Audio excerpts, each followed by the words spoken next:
Good morning.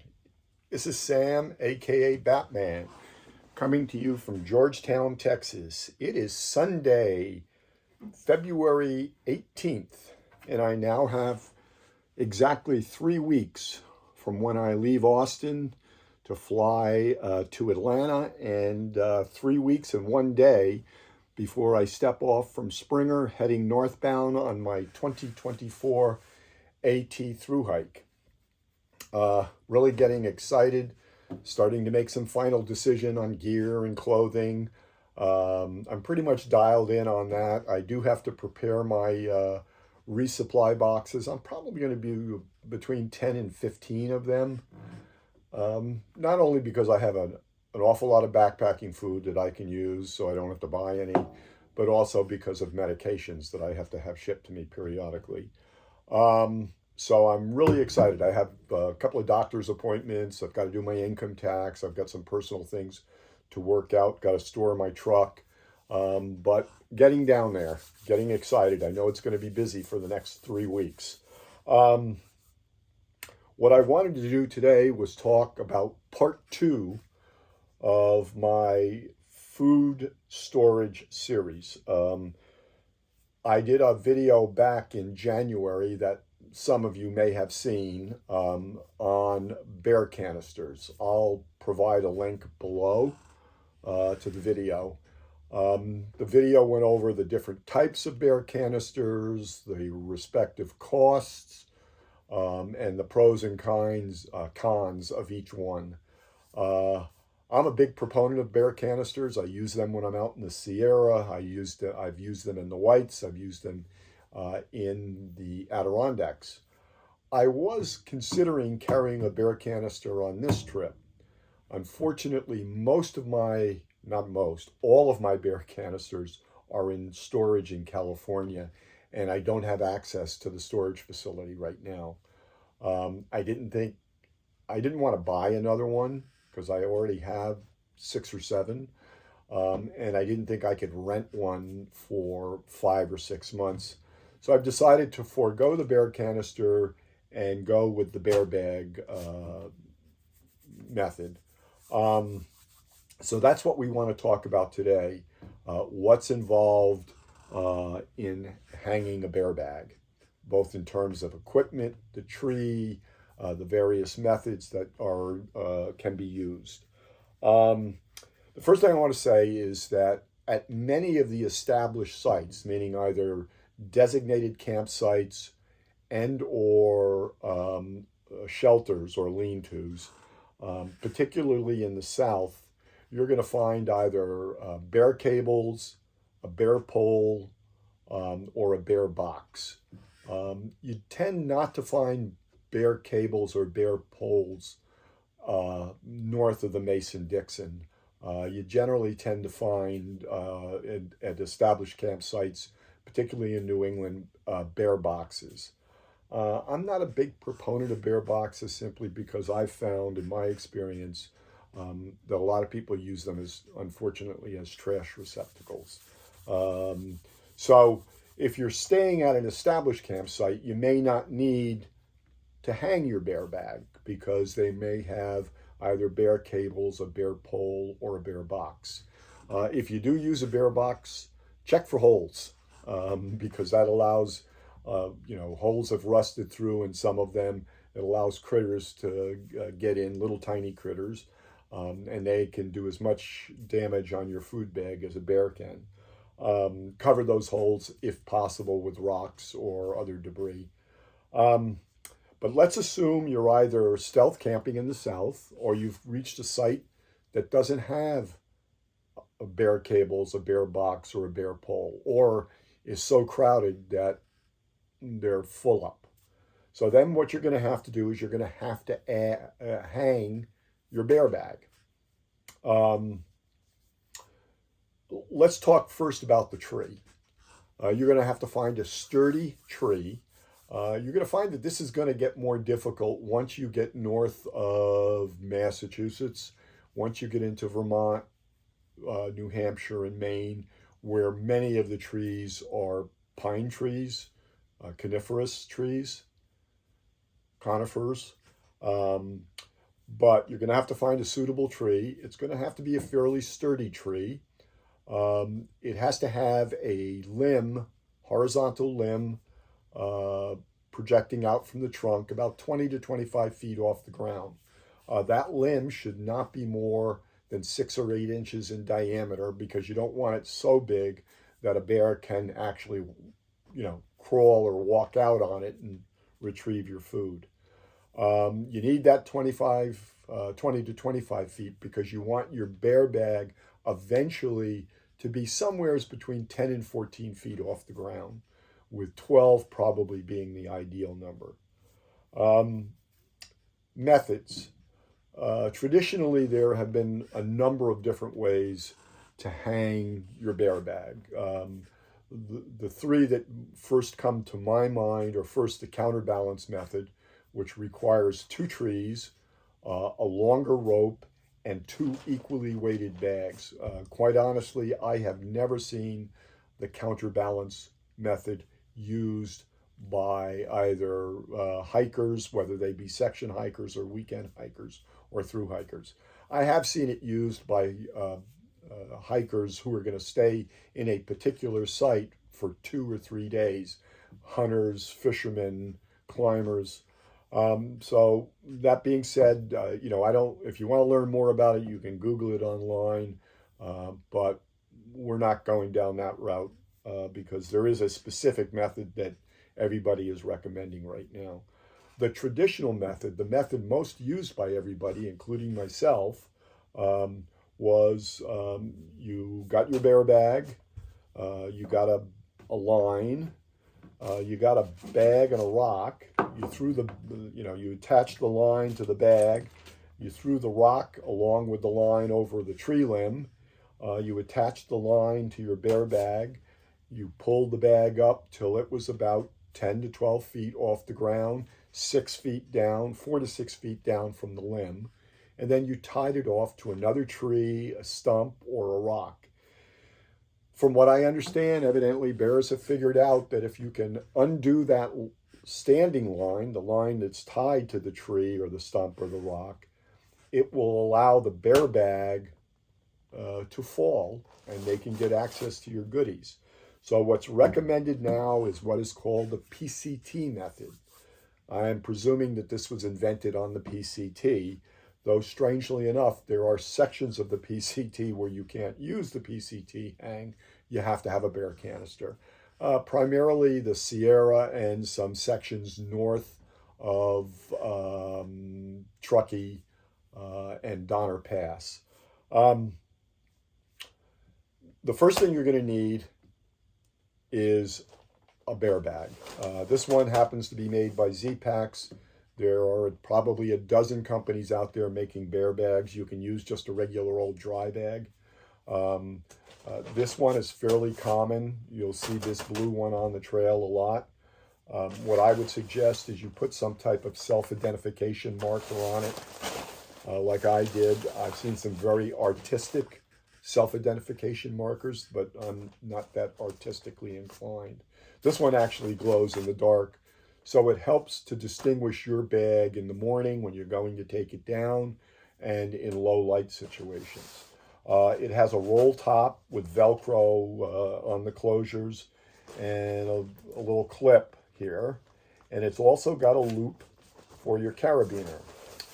The bag is water resistant. It is not waterproof. It is also not smell proof, and bears have a very strong sense of smell. So what I would suggest you do is you can pick these up from REI.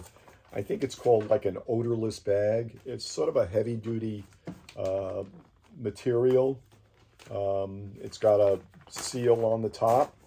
You stick this in your bag, you open it up, you stick your food in it, you seal it, then you seal the bag. The other thing it does is, in addition to odor resistance, it also will add some additional water resistance, so your food doesn't get wet when it's hanging on, from the line during a rainstorm. You're going to need a carabiner. It does not have to be a climbing carabiner. This is what I would call an equipment carabiner. It should be sturdy because it's going to be bearing all the weight. When you hook the carabiner to your bag, make certain that you do not hook it on the clip because that clip will fail. I've seen them fail before. Most of the bags will have a loop, then that's where you want to clip it. One thing about the bag is that this bag probably, there's about 5 pounds of food in this right now. You could probably get 7 or 8 pounds in. The thing to remember, however, is in addition to your food, your trash is going to have to go in here and all of your smellables. That means your toothpaste, your toothbrush, I don't know if anybody's bringing deodorant, but if you did bring deodorant, your sunscreen, your toilet paper, that's all going to have to go in here. Anything that's smellable will have to go in this bag. So plan accordingly. Then you need a line. Okay. This line, I think, might be made by Z-Packs.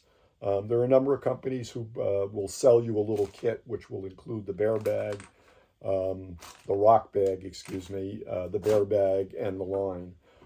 I tied in each end a bowline, which makes it a little bit easier to hook your carabiner on it. You should have about 50 feet. You want it as light as possible, obviously, but you also want it to be as strong as possible. I would also strongly suggest that you make certain the line is coated so that it slides more easily over that limb. Okay, so we've got the line. Next thing we need is the rock bag and the rock. You do not have to carry a rock with you. There are going to be plenty of rocks, as you'll find out on the AT. You put the rock in the rock bag, you tighten it up, you attach the carabiner to it, you attach the line to the carabiner, and then comes the fun part. What I would do is I would undo all this line and loop it, fairly easily at your feet so it's not all bound up. And that helps with getting the line over the limb. You're going to have to throw this rock along with the carabiner and the line over that limb that's 20 to 25 feet above your head. Usually takes me 3 or 4 times to do it. I just don't have the arm anymore. But I've seen people do it in one shot. I'm not one of them. So once it gets over, it's going to come down and be hanging, hopefully at head high or lower. You're going to undo the line. You're going to take the carabiner off. You're going to put the rock bag and toss the rock away. You're then going to attach the working end of your line, the line that's gone over the limb, to your food bag. Okay, like so. I'm not unraveling this. You then want to pass the free end of the line you're going to be pulling on, through the carabiner. You don't want to tie it to the carabiner. You want to pass it through the carabiner. And you'll see the reason a little bit later. Okay, you are now ready to haul away. You are going to haul the food bag up to the tree limb at 20 or 25 feet until it's right at the tree limb. Okay, you're then going to have a lot of excess line, the free end of the line, down at your feet. You're going to stand on the free end of the line to prevent the bag from dropping. And now comes the difficult part. You have to learn to tie a clove hitch. And what you're going to do is you can either use a 6 to 8 inch stick. You can use a tent stake. I don't have either a tent stake or a 6 to 8 inch stick, so I'm using this pen. You're going to tie a clove hitch, okay? And it's a relatively simple knot.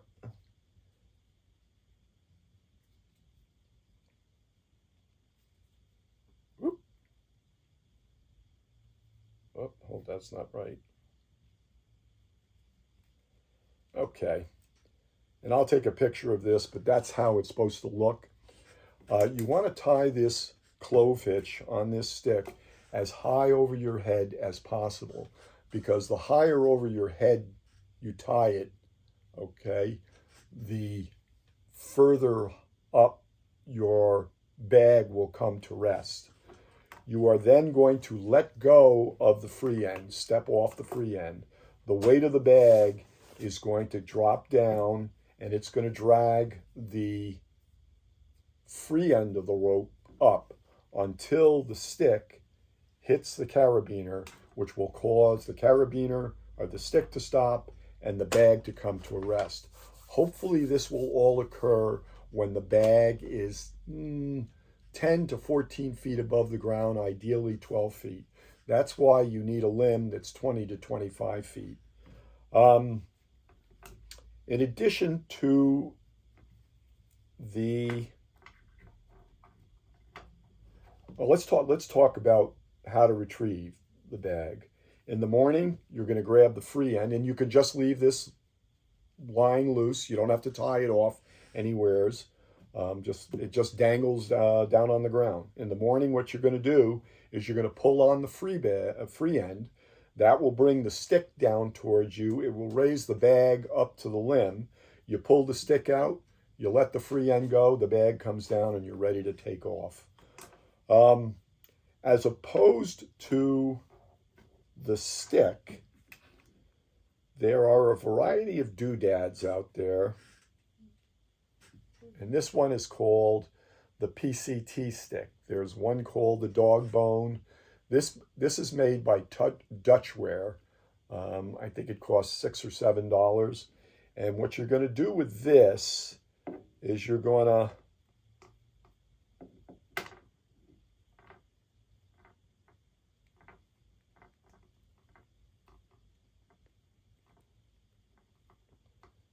and I'll take a picture of this, how this is supposed to end. And this takes the place of the stick. Same thing. You let go of the line, the bag drops down, the stick goes up, it hits the carabiner, and presumably you'll be at 11, 12, 13 feet, and you're all set. You retrieve it the same way. So that is it. I think you should practice this. You should practice this at night, because you're going to be raising your food bag occasionally at night. You should practice it using both the clove hitch, and if you can get it online, I think you can buy these probably on Amazon, but this is made by Dutchware. Practice this over and over again. When you get to camp, the first thing you should do is locate, assuming there's no cables, assuming there's no bear box, assuming there's no bear pole. The first thing you should do is locate a suitable tree. That tree should be about 100 to 200 feet from your cooking and your tent area. Get your line up and ready to go. And then you can put up your tent, get your sleeping bag out, blow up your pad, but do this first, particularly at the start of the trip. This is going to take you the longest to get used to. But I would, if you're planning on leaving in 3 weeks, and you haven't done this before, start practicing it now. If you haven't tied a clove hitch, go online, Google clove hitch. There are any number of videos which will show you how to tie a clove hitch.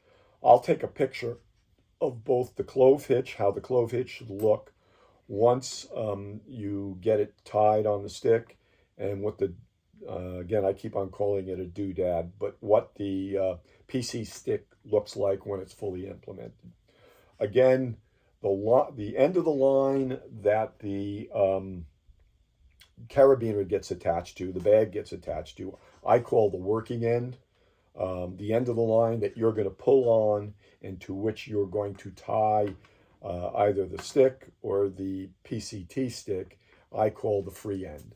And the advantage to this is that presumably because the traditional method where you tied it off depended on that tie off to keep the bag up. This method doesn't depend on the free end of the line. It depends on this stick.